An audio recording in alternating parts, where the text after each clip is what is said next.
Hola amigos, nuevamente les damos la bienvenida. El día de hoy vamos a hablar de lo referente a la alimentación. Este tema hace parte del trípode de entrenamiento. Ya en anteriores videos habíamos tratado los 7 principios del entrenamiento deportivo. Posteriormente los llevamos a la práctica en el gimnasio con Diana, que es la chica que pretendemos entrenar y documentar ese proceso. Muy bien, tenemos que decir que hablar de alimentación es bastante complejo. Es un tema que abarca muchísimas esferas y sería bastante ambicioso tratar de definirlo todo en un solo video. En el video de hoy vamos a hablar de aspectos generales, tratando de dar una base para videos posteriores en donde trataremos temas más a profundidad. Recuerden siempre, las dudas que tengan las pueden dejar en los comentarios y pues estaremos atentos a todo lo que nos quieran preguntar. Entonces, ¿qué es la alimentación? La alimentación es básicamente el proceso mediante el cual, a través de la ingesta de los alimentos, brindamos a nuestro organismo los nutrientes que necesita. ¿Qué relación tiene la alimentación con el entrenamiento? Muy bien, la alimentación es la base que sustenta nuestro entrenamiento. Es decir, mediante la alimentación obtenemos la energía que necesitamos para trabajar en el gimnasio y obtenemos los nutrientes que necesitamos posteriormente para recuperarnos después de la actividad. Entonces, al hablar de nutrición, tenemos que hablar de metabolismo. El metabolismo básicamente son todos los procesos químicos que ocurren en nuestro organismo y mediante los cuales producimos energía. Cuando hablamos de metabolismo tenemos que hablar de una fase anabólica y de una fase catabólica. El anabolismo son todos los procesos de construcción y el catabolismo son todos los procesos de degradación. Entonces, cada vez que nosotros ingerimos un alimento, nuestro organismo lo degrada, lo convierte en moléculas más pequeñitas.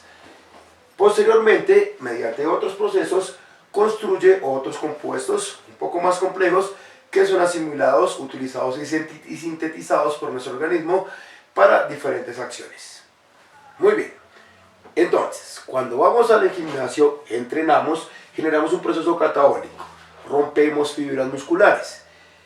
Mediante la alimentación obtenemos los nutrientes que necesitamos para generar la fase anabólica, que es donde nuestro cuerpo repone, regenera esas fibras musculares y generamos un proceso de adaptación. Es aquí donde tenemos que decir que la alimentación es fundamental. Una alimentación que no sea la adecuada no va a generar una base de sustento para nuestro entrenamiento, por lo que no vamos a tener los nutrientes que necesitamos primero para producir energía y entrenar en el gimnasio. Entonces nuestros procesos de entrenamiento, nuestras sesiones de entrenamiento no van a ser con el rendimiento que se necesita.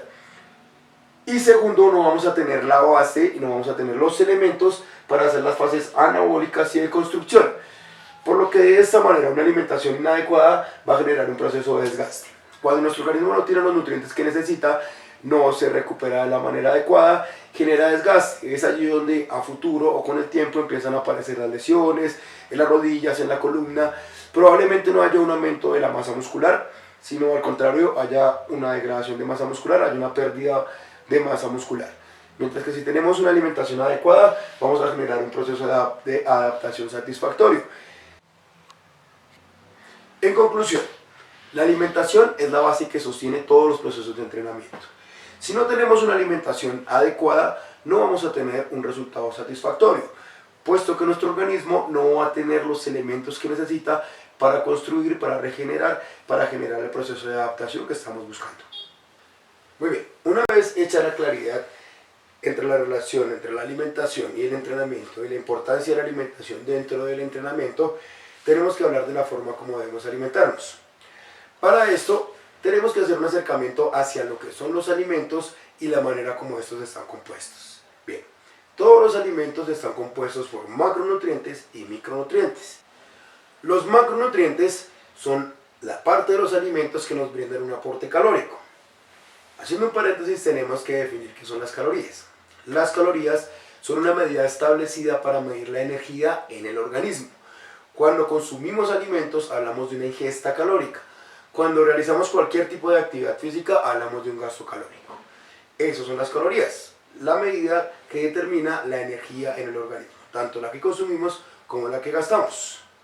Bien, ya aclarando qué son las calorías, volvemos al tema de los macronutrientes. Los macronutrientes se dividen en tres compuestos diferentes. Tenemos los carbohidratos, tenemos las proteínas y tenemos las grasas. Hablando de los carbohidratos tienen como función ser la primera fuente de energía de nuestro organismo. Es lo primero que toma nuestro organismo para producir energía. Esa es su función principal. Los subdividimos en simples y complejos. Los carbohidratos simples son todos los azúcares. Entonces, dentro de los azúcares tenemos la fructosa, que es el azúcar de las frutas, la lactosa, que es el azúcar de la leche, y la glucosa, que es el azúcar que encontramos, por ejemplo, en el azúcar de mesa. Aquí también encontramos todos los productos procesados, como lo son, por ejemplo, las harinas refinadas, como la harina con la que se hace el pan. Tenemos los complejos. Dentro de los complejos tenemos los almidones y tenemos los fibrosos, o la fibra. Dentro de los almidones están los tubérculos y los cereales. Los tubérculos son todos aquellos productos que se producen bajo tierra. Y los cereales los podemos identificar porque son todos aquellos que nacen en una espiga. Tenemos el arroz, tenemos el trigo, tenemos el maíz. Dentro de los fibrosos tenemos las frutas. Las frutas tienen una clasificación especial en este caso porque las frutas son ricas en fibra. Algunas frutas son ricas en fibra, pero además tienen fructosa. Entonces, ya en un momento vamos a saber para qué nos sirve saber eso. Tenemos los vegetales. Los vegetales son los más ricos en fibra. Dentro de los vegetales tenemos el brócoli, tenemos la habichuela, tenemos la arveja y muchos otros. Tenemos las hortalizas. Dentro de las hortalizas tenemos el pimentón, tenemos el tomate, tenemos la cebolla. Y por último están los granos o las llamadas también leguminosas secas. Podemos hablar del frijol, podemos hablar de la lenteja, podemos hablar de los garbanzos. Bueno, muy bien. ¿Para qué nos sirve saber esto? Tenemos primero que saber que todo lo que nuestro organismo no alcanza a sintetizar, no alcanza a asimilar, termina acumulándose. ¿Dónde se acumula? Bueno, tenemos tres reservas de energía en nuestro organismo. La primera es la energía que se acumula en el hígado a manera de glucógeno hepático. La segunda es la energía que se acumula a nivel muscular, que es el glucógeno muscular. Y la tercera es el tejido adiposo. Entonces, de acuerdo a la velocidad como se absorba los carbohidratos o los compuestos de carbohidratos, así mismo van a ser asimilados. ¿Qué pasa con esto? Cuando consumimos un carbohidrato, nuestro cuerpo lo degrada, lo convierte finalmente en glucosa. Esa glucosa va a pasar al torrente sanguíneo. Es transportada por medio de la insulina a las células donde es utilizada para la producción de energía. En el caso de los carbohidratos simples, ¿qué pasa? Cuando consumimos un carbohidrato simple es digerido demasiado rápido por nuestro organismo. Entonces se ve bombardeado nuestro torrente sanguíneo por demasiada glucosa. Esta glucosa no alcanza a ser sintetizada totalmente por nuestras células en el momento que las necesita. Entonces va a seguir su camino y por otros procesos metabólicos va a terminar acumulándose en el tejido adiposo.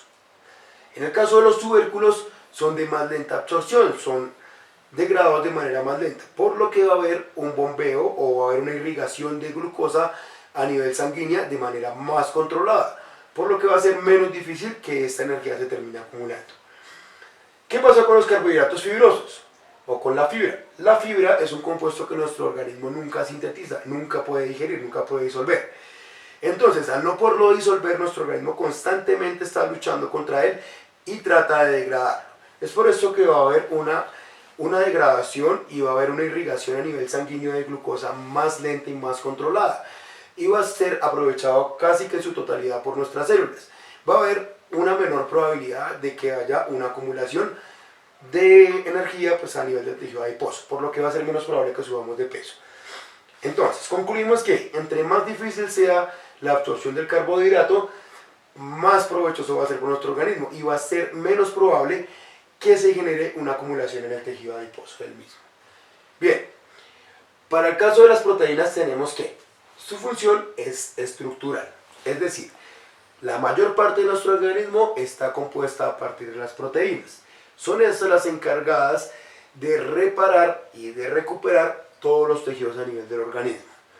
También tenemos que cumplen funciones enzimáticas. Las enzimas son los compuestos encargados de degradar los macronutrientes. Recuerden que hablamos que cuando consumimos un alimento, nuestro cuerpo lo degrada, lo convierte en partículas más pequeñas y con esas partículas más pequeñas construye otros compuestos más complejos que son utilizados de diversas formas por nuestro organismo. Cumplen funciones hormonales también. Algunas hormonas como la insulina están hechas a partir de proteínas. Bien, tenemos que decir que las proteínas están compuestas a partir de los aminoácidos. Los aminoácidos son la unidad funcional de las proteínas. Es decir, una proteína está compuesta de muchos aminoácidos que están unidos por enlaces de nitrógeno.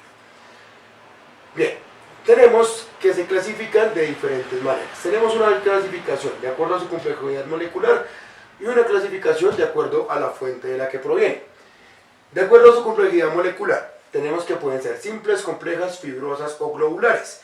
Es decir, entre más compleja, entre más cantidad de aminoácidos tenga una proteína, va a ser o simple o compleja o fibrosa o va a ser globular. Este tema no nos incumbe tanto en este momento. Vamos a hablar de lo que nos compete en este momento, que es la fuente.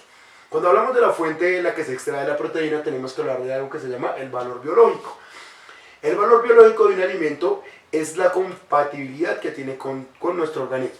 Es decir, a mayor valor biológico en un alimento, va a tener mayor compatibilidad con nuestro organismo. De esta manera tenemos que encontrarnos proteínas de origen animal, proteínas de origen vegetal. Las proteínas de origen animal son también llamadas completas, porque tienen una estructura en cuanto a aminoácidos más completa, más compleja. Y las vegetales son también llamadas incompletas, porque en cuanto a la cadena de aminoácidos carecen de algunos aminoácidos. Para este caso, las proteínas que mejor sintetiza o con las que mayor tenemos relación o que podemos utilizar de mejor manera son las animales. De ahí tenemos que la mayoría de personas que queremos aumentar la masa muscular tenemos un consumo casi que neto de proteínas animales, porque nos brindan la cantidad de aminoácidos que necesitamos para reponer y para reparar nuestras fibras musculares. Sin restar importancia a las proteínas vegetales, también los vegetales son una fuente importante de proteína, pero como lo hablamos anteriormente, son una mejor fuente de fibra y son una mejor fuente de micronutrientes, vitaminas y minerales, como lo vamos a hablar en un momento.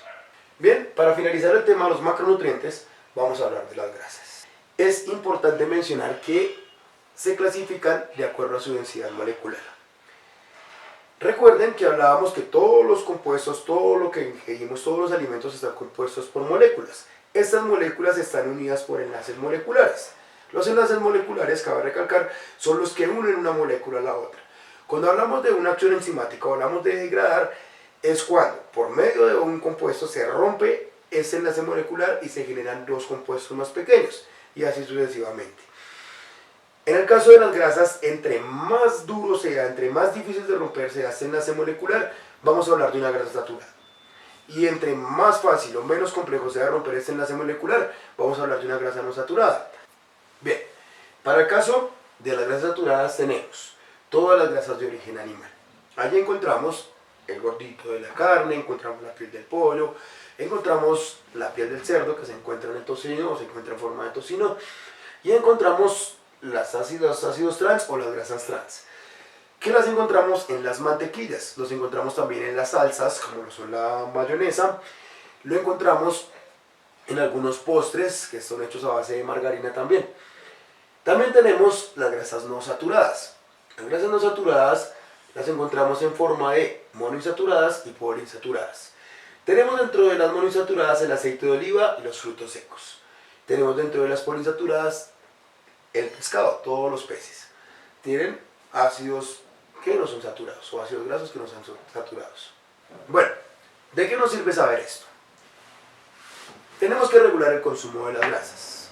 Debemos preferir consumir grasas no saturadas a grasas saturadas. ¿Qué pasa con las grasas saturadas? Las grasas saturadas producen un exceso de colesterol en la sangre.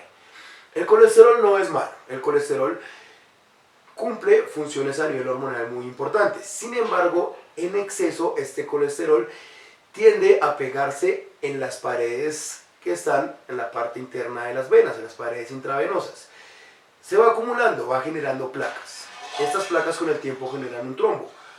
Y los trombos generan una obstrucción venosa que puede desencadenar muchísimas enfermedades a nivel cardíaco y a nivel vascular. Entonces, debemos preferir consumir grasas no saturadas a grasas saturadas. Fácil. ¿Cuáles son las grasas saturadas? Las grasas saturadas son básicamente todos los fritos, todos los embutidos, los paquetes y las salsas. Los paquetes, llámese papitas, llámese chitos, etc. Y las salsas, como la mayonesa, como la salsa de tomate, en fin, todas estas están hechas a base de grasas. Dentro de las no saturadas tenemos el consumo de frutos secos, sea el maní, las almendras, las nueces y el consumo de carnes de pescado. Bien, las carnes de pescado, los frutos secos y los aceites de origen vegetal como el aceite de oliva tienen además omega 3 y 6. Estos son ácidos grasos que cumplen una función de regular los ácidos grasos negativos en la sangre, es decir, nos ayudan a regular el colesterol. De ahí la importancia del consumo del omega 3 y del omega 6, que se encuentra en las grasas no saturadas. Bien, una vez tratados los temas de lo que es la alimentación, de la importancia que tiene para el entrenamiento, de lo que son los macronutrientes y para qué nos sirve cada uno, la función que cumplen en nuestro organismo, tenemos que hablar de los micronutrientes. Bien, ¿qué son los micronutrientes? Los micronutrientes son otros elementos que necesitamos de menor proporción, es decir, los necesitamos en cantidades más pequeñas. Ahí encerramos lo que son las vitaminas y los minerales.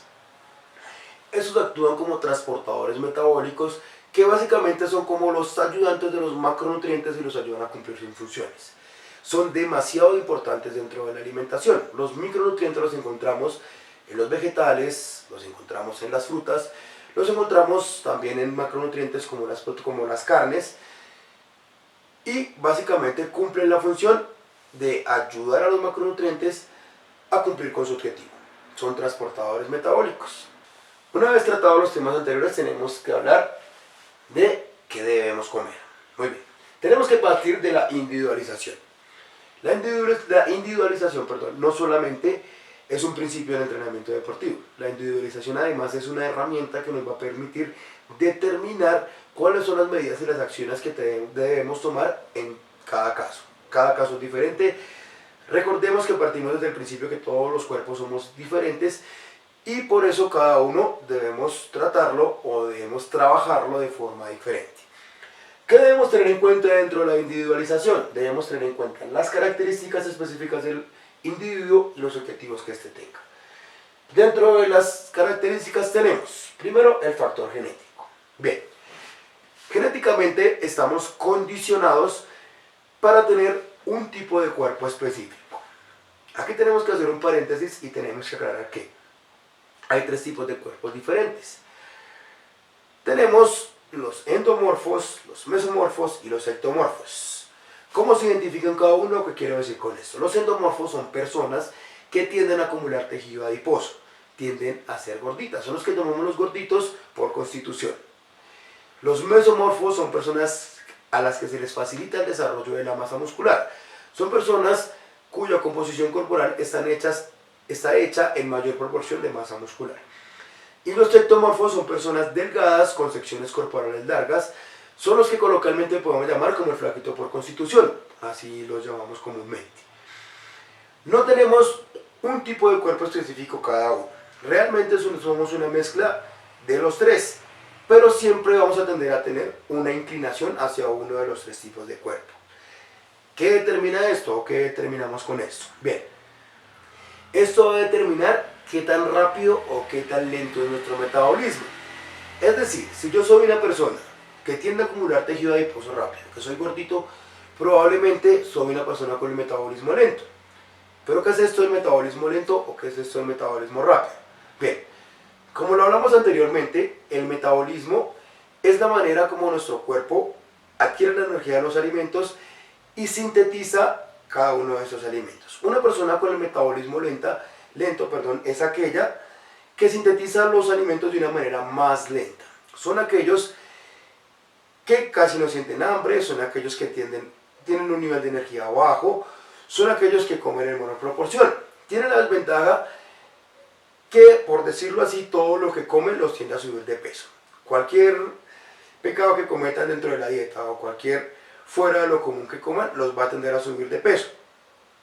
Las personas con el metabolismo rápido son aquellas que tienen una ingesta de alimentos más alta, que comen más, que por más que coman no van a subir de peso o se les dificulta subir de peso. Son esos los que decimos que tienen un metabolismo rápido.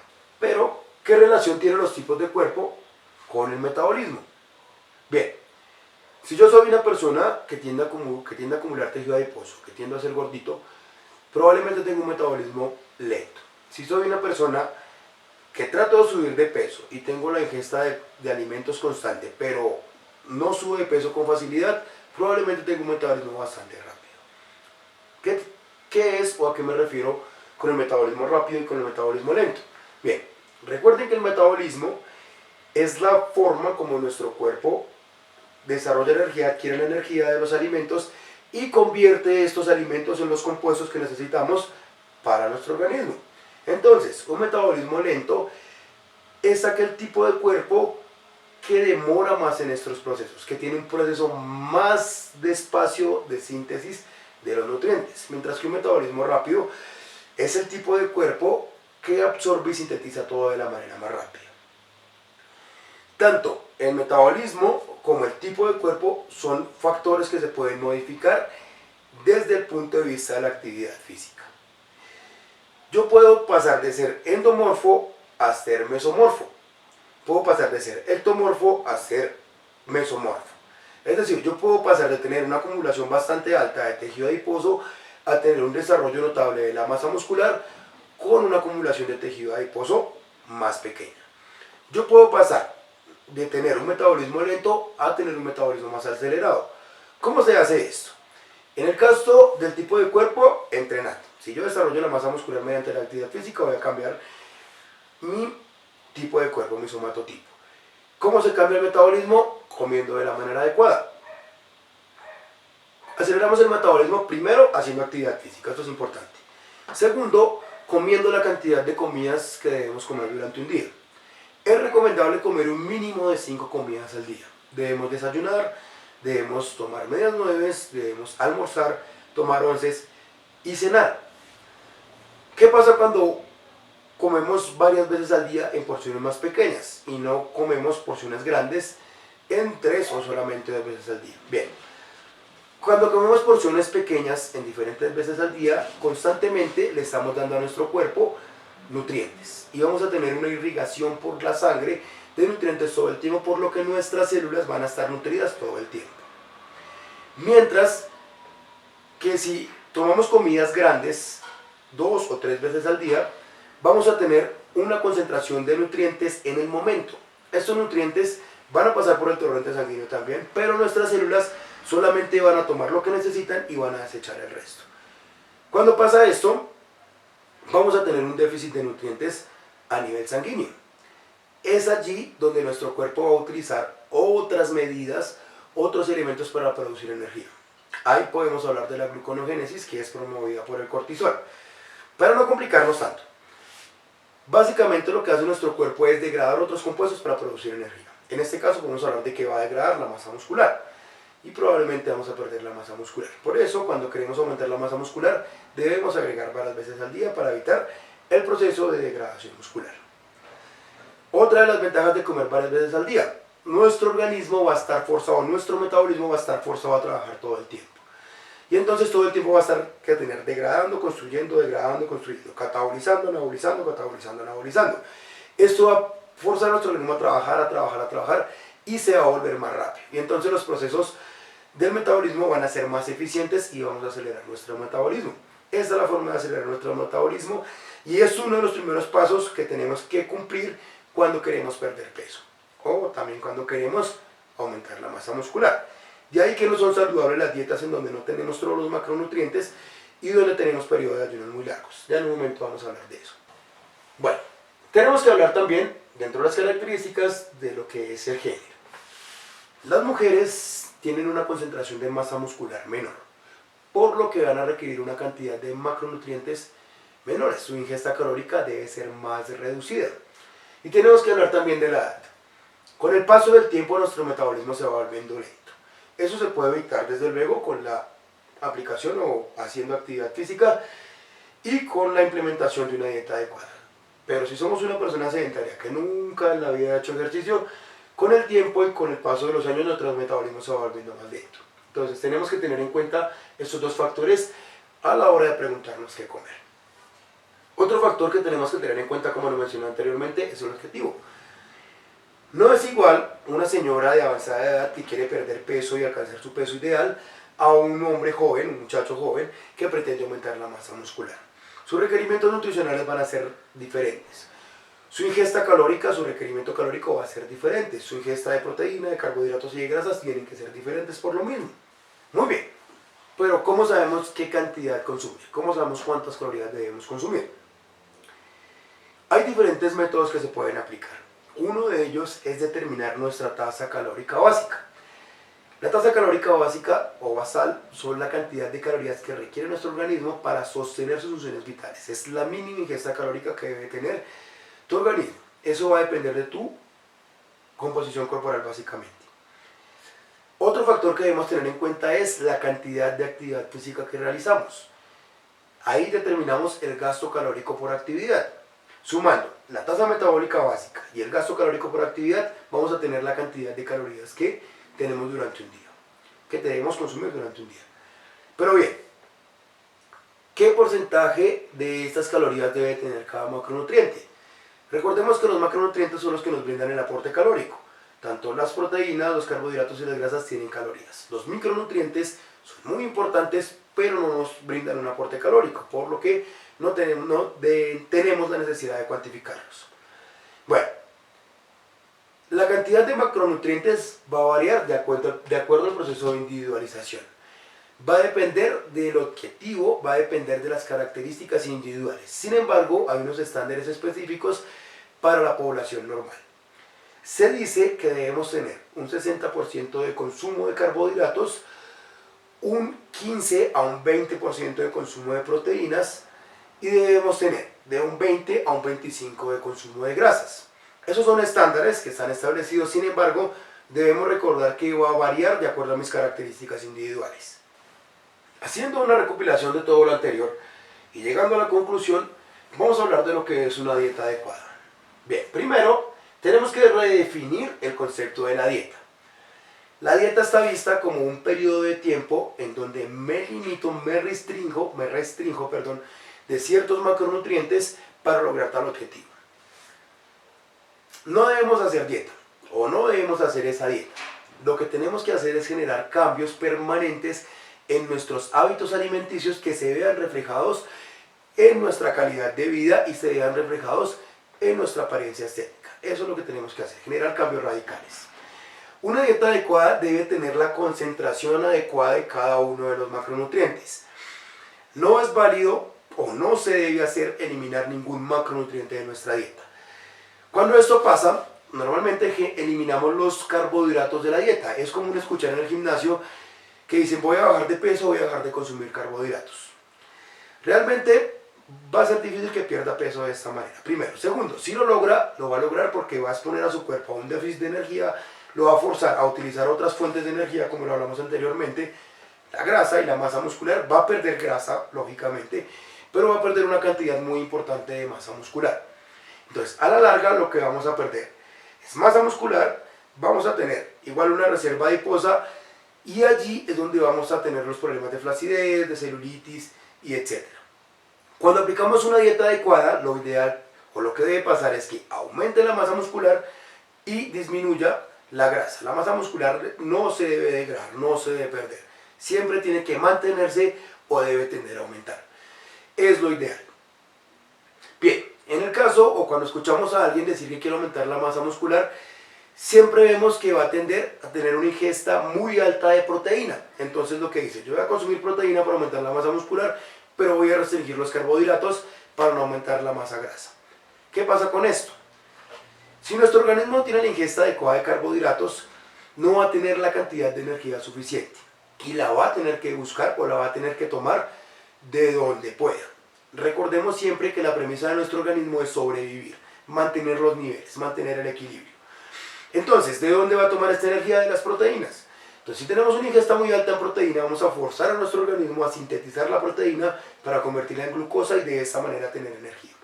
Entonces, las dietas ni bajas en carbohidratos, ni muy ricas en proteína, son adecuadas. Existen otras alternativas como la carga de carbohidratos o lo que llaman también el ciclo de carbohidratos, las dietas cetogénicas, que son a base de grasas, que se aplican por periodos cortos de tiempos, pero deben ser muy controladas y deben ser objetivizadas. Muy bien, amigos, esto es todo con respecto al tema de la alimentación y su relación con el tipo de entrenamiento. Sé que es un video un poco largo, Sé también que quedaron muchos vacíos y muchos temas que pudimos haber hablado más a fondo. Recuerden, están los comentarios. Para nosotros es muy grato que comenten, es muy grato todas las críticas constructivas que nos han hecho. Recuerden que este canal es más de ustedes que de nosotros, es un espacio que abrimos para brindar la información a ustedes. Entonces, todas las dudas, las preguntas que tengan, las pueden dejar en la cajita de los comentarios. Y todas las críticas, todo lo que les parezca, lo que no nos parezca, también estamos dispuestos a escucharlos. En un próximo video o en próximos videos aclararemos y profundizaremos más en los temas que acabamos de hablar. Por ahora solo nos queda despedirnos. Les agradecemos bastante estar en nuestro canal, ver nuestros videos. Recuerden compartir. Esta información puede ser importante para otras personas y puede ser de gran ayuda para aquellos que estén empezando en lo que es el mundo del gimnasio. Gracias por su atención. Hasta una próxima oportunidad.